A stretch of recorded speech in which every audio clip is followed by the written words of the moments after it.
ตอนบ่ายของวันที่3สิงหาคม2026นี้อยู่ที่ห้องประชุมกองกฎการทรัพยากรธรรมชาติและสิ่งแวดล้อมแขวงได้มีพิธีมอบรับเครื่องมืออุปกรณ์ทำลายป่าไม้ประเภทจักสตีนของโครงการคุ้มครองป่าป้องกันแหล่งน้ำเขตอ่างหับน้ำจวงตอนไตแขนงป่าไม้ให้กองกฎการทรัพยากรธรรมชาติและสิ่งแวดล้อมเพื่อทำลายโดยเกียรติของร่วมในพิธีของท่านพันลอนแก้ววิเศษห้องหัวหน้าแผนกกสิกรรมและสิ่งแวดล้อมแขวงมีหัวหน้าแขนงป่าไม้แขวงห้องหัวหน้ากองกฎการทรัพยากรธรรมชาติและสิ่งแวดล้อมแขวงพร้อมด้วยพนักงานทั้งสองแขนงเข้าร่วม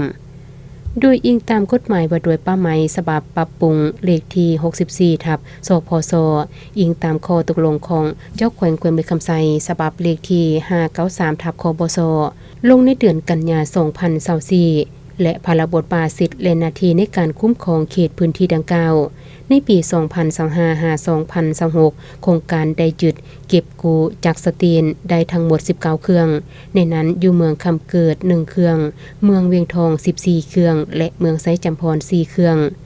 แหล่งที่มาของจักสตีนที่ได้มาเม่นจากการเคลื่อนไหวกฎการลาดตระเวนในพื้นที่ความรับผิดชอบของโครงการเซ็นประชาชนที่ได้นำเอาเครื่องมืออุปกรณ์จักสตีนมาในเขตห่วงห้ามของโครงการพบเห็นจากประชาชนนำเข้ามาบุกรุกทำลายป่าไม้และพบเห็นในตูบแคมป์และโกนไม้ที่ประชาชนเสื่องไว้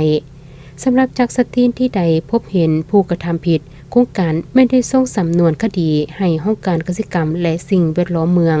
ดำเนินคดีโดยการศึกษาอบรมและปรับใหม่ตามระเบียบการกล่าวมอบโดยแม่ทานบุญเทียงวงสุนาราช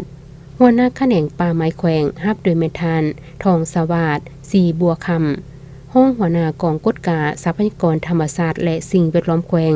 โดยทรงหน้าพนักงานทั้งสองแขนงเข้าร่วม